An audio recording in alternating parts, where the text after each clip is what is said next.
The Phoenix Suns under Monty Williams rarely took threes, never got to the rim, hardly ever got to the free throw line. On today's episode of Locked On Suns, as we keep it rolling with our season preview, do they need to change their shot selection? And what would that even look like? Let's go.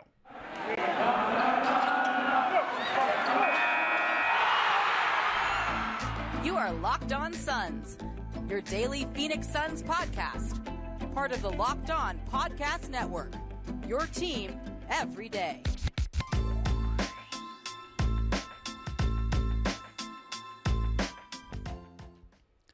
And we're back. This is Locked On Phoenix Suns. We are part of the Locked On Podcast Network, and I'm your host, Brendon Kleen, a credentialed media member covering the Suns for the past 6 seasons, a writer at Suns.com, and the host of the Just Basketball Show, wherever you get your podcasts. A big thank you for making Locked On Suns your first listen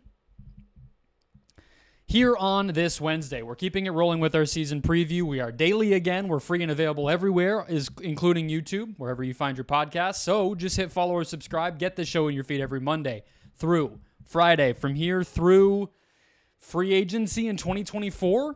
Yeah, 10 months. That's what I'm committed to. I'll be here for you. Stay locked on to your favorite team each and every day. Become an everydayer by hitting that button and getting us in your feed. All right. We are keeping it moving with the season preview coverage. 13 questions that will define the Phoenix Suns season. We are at number 3 already. That's what happens when you go daily again. And today's show is brought to you by Jace Medical. Today, empower yourself when you purchase a Jace case, providing you with a personal supply of 5 antibiotics that treat 50-plus infections. Get yours today at jacemedical.com. That's JASEmedical.com. More from them later on in the show. But let's talk shot selection. But I'm not gonna make it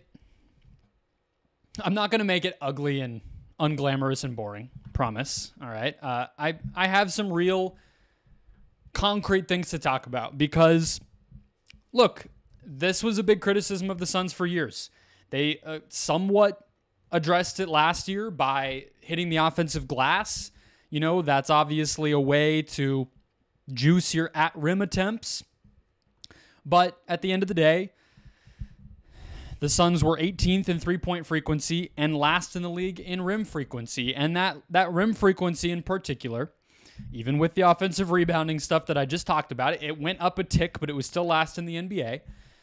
Even with that all happening, that trend of being last in the league happened 3 years in a row. Somehow, by hook or by crook, I don't even know what that saying means, but I'll use it here. Whether it was Ricky Rubio, I mean, I know the Suns cut a lot more that first year with Monty, but, you know, I guess it's like Aaron Baines and a little bit of Kelly Oubre sprinkled in there, and I don't know, but the Suns were top half of the league in terms of rim frequency the first Monty season, and then once Chris got here, they were last every year. So the question that I want to ask first is, with those kind of figures in mind, and of course, on top of all of that, they were number 1 in mid-range frequency. That's how they lived and died. Chris, Book, Ayton, you know, even guys like McHale, as he started to round out his game, lived in that mid-range area. As all of that has the potential to change under Frank Vogel, and some of the personnel and scheme changes, I think, will evolve their shot selection and their shot diet. I think there is a question to be asked here of, do they need to? Right? And what I mean by that is, you know, we talked about Booker on Monday with question number 1 here in terms of how does he improve? And last year, he took a step forward in terms of rim pressure and shooting foul rate, getting to the line, basically, getting to the basket, finishing, getting those easy buckets around the paint. And yeah, that helped. But Booker's still here. The other big change, of course, is that Kevin Durant is here, right? I don't know why I almost said Monty Williams. That Kevin Durant is here. And Bradley Beal, DeAndre Ayton is still here. We We don't know what a, Jordan Goodwin will look like, or what is Drew Eubanks' shot diet going to be when it's not at the rim, and all those things. But I look at what the Suns were after the Durant trade, okay? They were even lower in rim frequency. This one is crazy. Fewer than one quarter. So 3 out of every 4 shots the Suns took was not at the rim. Only 1 out of every 4 was at the rim. The next closest team, and this is not always an indicator of dominance, right? Because the next teams above, I guess you would say below them, were Miami, Milwaukee, Dallas, Brooklyn, Golden State, New Orleans, Boston. A lot of those teams were great. So it's not like you have to get to the rim to be a great team, but the Suns were the last by a mile. The next closest, again, being Miami, was 4 percentage points away from them. And in three-point percentage, they also went down on their overall rank. Fewer than a third of their shots were from 3, and that is something that tends to correlate with success in the NBA, is taking a lot of threes and ideally making a lot of those threes. And the Suns barely did that at all. They did get a lot of corner threes up, so you have to give them credit for that, and that's where some of the gravity of Durant and everything did show up. But they were also, again, number 1 in mid-range frequency, and that went up because, obviously, Durant loves that shot. So I bring all this data in, and I point out the changes in personnel to say a lot about the Suns has changed, right? Frank Vogel wants to run less structured offense, wants to get out in transition, wants to turn defense into offense, wants to have not one primary dominant ball handler, but everybody chipping in there. We don't know what Kevin Young's imprint on this offense might be, right? Like fully, he's been a kind of coordinator or second in command out there on the offensive end for the past couple of years, but what does it really look like when he's drawing up plays and having an even greater presence in the scheme creation, right? And again, the role players, right? But with those changes in mind, the main guys taking and making shots for this team, even in an ideal world, like this is what you want, right, is Kevin Durant and Devin Booker. Those guys are going to be taking the shots. Those guys are going to, if all goes according to plan, have pretty awesome scoring seasons and carry a big load for this Suns team. And what they're best at is taking and making mid-range shots. When Durant's healthy, he can get to the basket somewhat. But, let's be realistic about what we're getting there.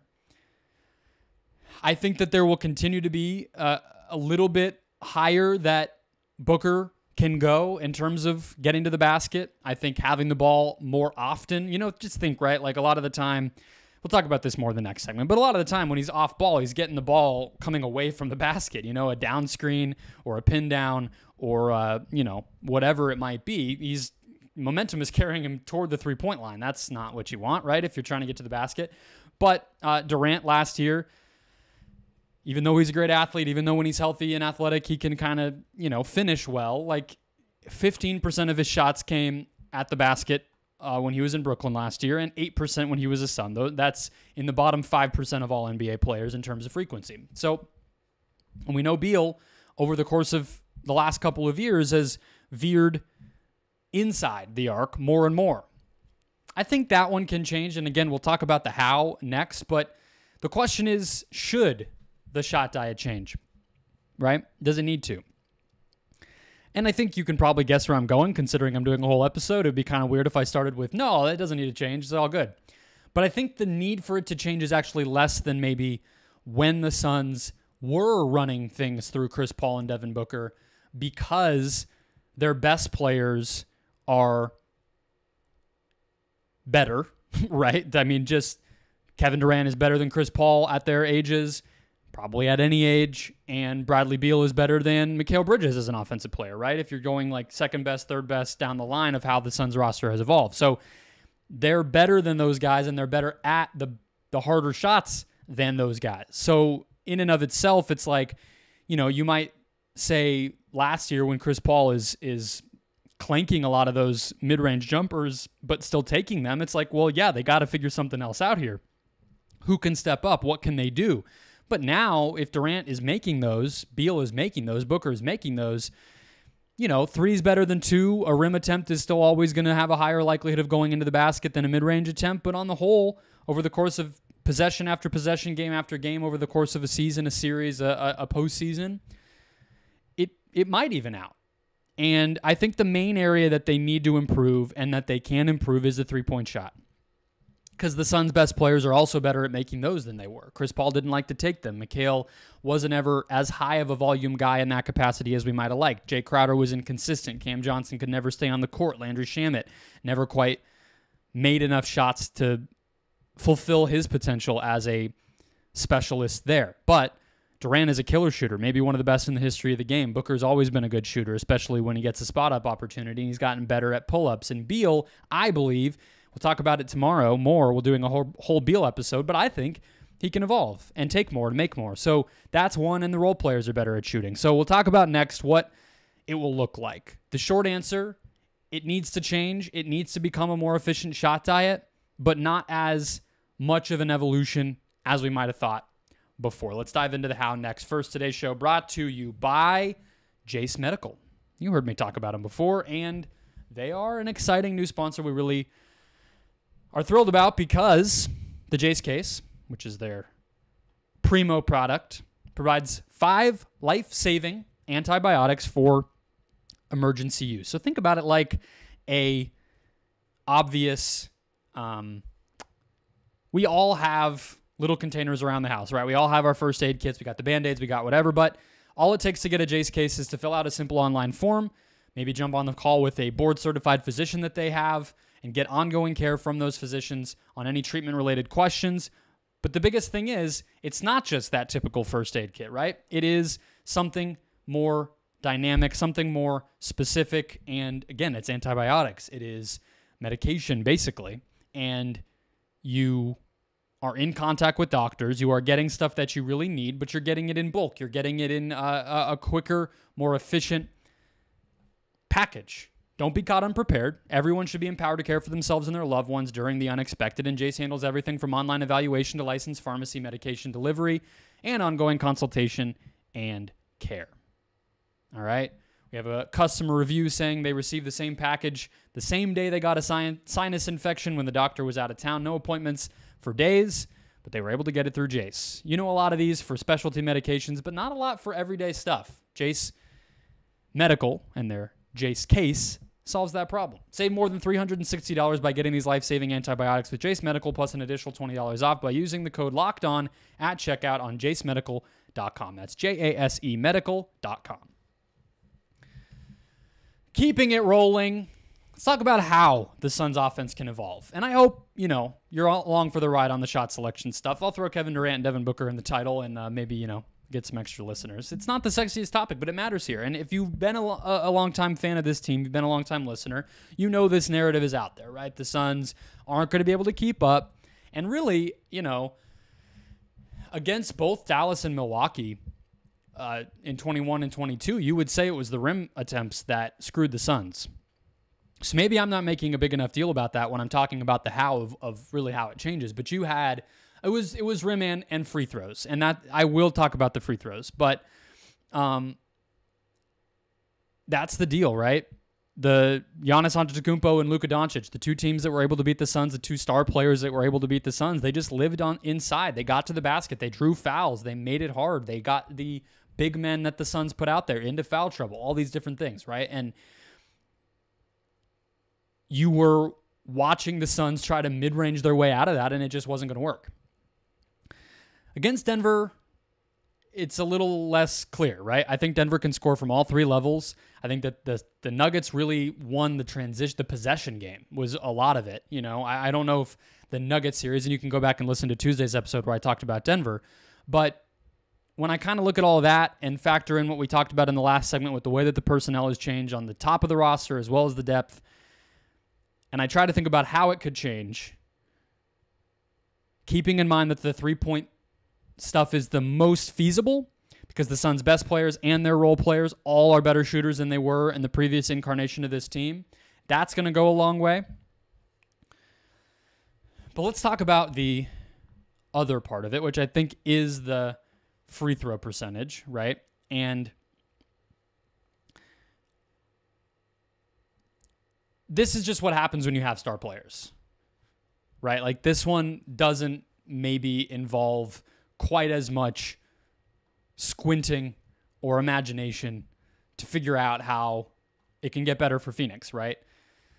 Last year, they were 27th in free throw rate, but as far as I remember, that went way up in the playoffs. So they took 19% of their shots in the regular season, or I'm sorry, they got to the free throw line 19 times per 100 field goal attempts. So just think about that. The total number of shooting possessions the Suns had 19 free throws per 100. In the playoffs, that went up to 22, and they were actually 7th in the postseason mix in terms of that metric. Top half, obviously, because technically 20 teams make the postseason, but New Orleans was number 1, so let's actually say the Suns were 7th. Oklahoma City was actually 2, so maybe you would even say the Suns are 6 because those were play-in teams. But the point is, it went up. And why did it go up? It's because Kevin Durant came to town, right? It's because instead of Chris Paul taking shots, instead of DeAndre Ayton or Mikal Bridges taking shots, Kevin Durant was taking those shots. And because he's 7 feet tall, because he can, first of all, he's going to get played physically. Second of all, he's so long that you got to slap him sometimes because his limbs are flying around and you have no better choice when you're trying to contest but to just stick your arm out, and odds are you're going to foul him a lot in that case. And then, of course, Devin Booker was just a bat out of hell and really making an emphasis on getting downhill in transition and everything else, and he was getting to the line. So when you have great star players, star scorers, that's one of the reasons you get them. They get easy shots, not just their bread and butter shots, which we just talked about are a lot in the mid-range for this particular trio of scorers in Booker, Durant, and Beal, but just in general, the best players are going to generate free throw attempts. So when you look at, again, how the Suns can do this, we have a piece of that puzzle. Beal's never been a huge free throw guy. I can get the actual numbers here, keeping in mind, again, the Suns team total was a .22 free throw rate in the playoffs. Last year, Beal was .26. So even he should bring it in the right direction. And in his 2 best seasons during the pandemic, he was at 35 and 33 in terms of free throw rate, .35, .33. So even he ought to make a noticeable difference here. But let's talk less just about personal style and roster makeup and even stats and talk about the way this team might play. I'm still a little bit hesitant to say that even if Vogel is able to emphasize transition more, if the defense is able to create more turnovers, which then lead to more transition opportunities, that's going to be able to make a big enough impact on the shot diet stuff. It'll make an overall impact. Any team that gets out in transition more is going to score more. I mean, those are easy shots. They tend to be fast breaks or, advantage situations going down the court, and that's always for the better. You don't want to only run, as like the Kings and the Grizzlies and some of those teams can attribute to, but if you run, you'll be more efficient. But is it really going to make a big enough? How much can they really increase their transition opportunities to say and then they got 5% more rim attempts because of that? Like, you'd have to really get out and run in order to see that really show up. So I'm not sure it'll be there. But that's just, I guess to come down on one side of this, I don't think the rim frequencies, I don't know what the pathway is to that going up all that much. It's hard for me to imagine they're going to rebound offensively more than they did last year. I think that they will emphasize that less. Again, if they want to get out in transition, then, they're going to be playing fast. You don't tend to emphasize transition offense, transition defense, and offensive rebounding. I know that's more defensive transition, but that's also a big Vogel emphasis. So as I talk in circles there, you get my point. I don't think they're going to get those putback opportunities. Their best players, even if Booker ticks up a little bit, Durant won't. I think you want Beal on the perimeter as a spacer and as a spot-up attacker and things like that. And the rest of this roster just isn't really made for attacking the basket. Can Drew Eubanks do a little bit more of that than maybe Jock Landale and Dario Saric and Bismack Biyombo did? Yeah, I guess. Yeah, probably, right? But, the rest of this roster, you're talking about Eric Gordon. Like, he drives, but, it's often drive and kick or drive and get to the line. take a lot of threes. Like, you're not really counting on mid-30s Eric Gordon to increase your rim frequency. And the rest of these guys are, frankly, shooters. They're 3-and-D players, Bates Diop, you want him taking corner threes. Yuta Watanabe, he's a good athlete, but he's a shooter. Josh Okogie, how involved can he really be with the lack of a jump shot? So I don't think the rim frequency is going to go up. But that's where I want to close, is how can the three-point frequency go up? Like, what are the realistic ways? And I just think a lot of it's gravity. I think it sounds like Vogel wants to run a lot of quick hit stuff, quick, like, think of what, the dribble handoff has been talked about a lot with Beal because he had such good chemistry with Porzingis and other guys on that team. Just using kind of his downhill ability combined with his pull-up three ability to just keep the defense guessing. I think they'll do some of that with Durant, some of that with Ayton, but even just think like how some of these like Luka-Kyrie combo plays, or Halliburton and Hield in Indiana, or there's a ton, right? Where let's say Beal and Bane and Morant in Memphis. A shooter screening for another ball handler is LeBron with Kyle Korver and those guys once upon a time, right? Like these ghost screen, slip screen stuff that you can do when the defense has to react really strongly to both guys involved, and one of them is not just like a roll man, can be really impactful. I think there's going to be easy ways to get good players and good shooters open on the perimeter with some of those basic actions, a quick pin down, like just the amount of attention that's going to need to be paid for the stars is going to create great threes for either the other stars on this team or the role players on this team. You would hope that Ayton starts to command a little bit of respect going downhill and as an offensive rebounder, and when you're having to have a body on him, then that's going to create more space on the perimeter and all the rest. So that's kind of how I envision it. But it's also going to need to be an emphasis. It's going to need to be Booker looking for those guys. It's going to be Beal, Durant, Ayton, all hitting those spot-up shooters on time and on target and consistently, and not forgetting about them and leaning into, let me just pull up from 15 feet. So it's all of those things. I don't think it's going to come at the rim. I do think it'll come at the free throw line and from three. And they'll probably be even better from the mid-range than they have been. This team has the potential to be the best offense in the NBA with all of that said. But as I say in the NBA there, where I want to close is, what's the rest of the league going to look like? Talked a little bit about it when I was going through the what's necessary to win in the modern NBA stuff earlier, telling you the teams that were near the bottom of rim frequency versus threes and all that. So let's talk about if the league is going to require that the Suns be quite so good from all these spots on the floor, or if they can, jump shoot their way to a championship. We'll do that after one more quick break. Wrapping things up, let's talk big picture trends in the NBA. You heard it from me. I'm the guy. No, I keep an eye on things. I recommend you guys listen to the Just Basketball show. We do a lot of big picture NBA national coverage, not just Suns talk over there. Nice little plug. You're welcome. But look, I'm not a head coach in the NBA. I'm not scouting these guys. I'm not traveling the country watching every NBA game every day. But what I do know is what teams are built like this year and what the numbers show us has won in the NBA most recently, right? So what I will say, first and foremost, you have to be able to score in the half court. Even in this pace and space era, games slow down, possessions get tight, teams dictate pace, and you cannot win in the league unless you have an excellent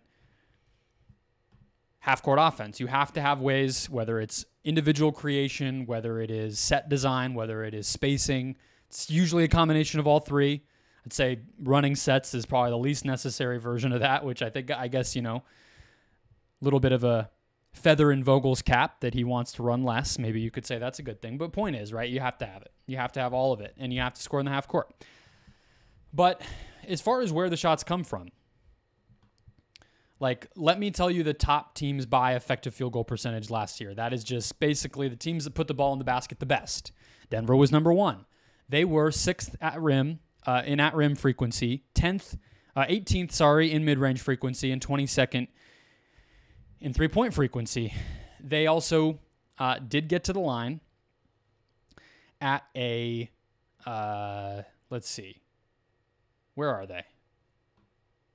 Really great radio as I look through this and cannot find the word Denver on my screen. They were 24th in free throw rate.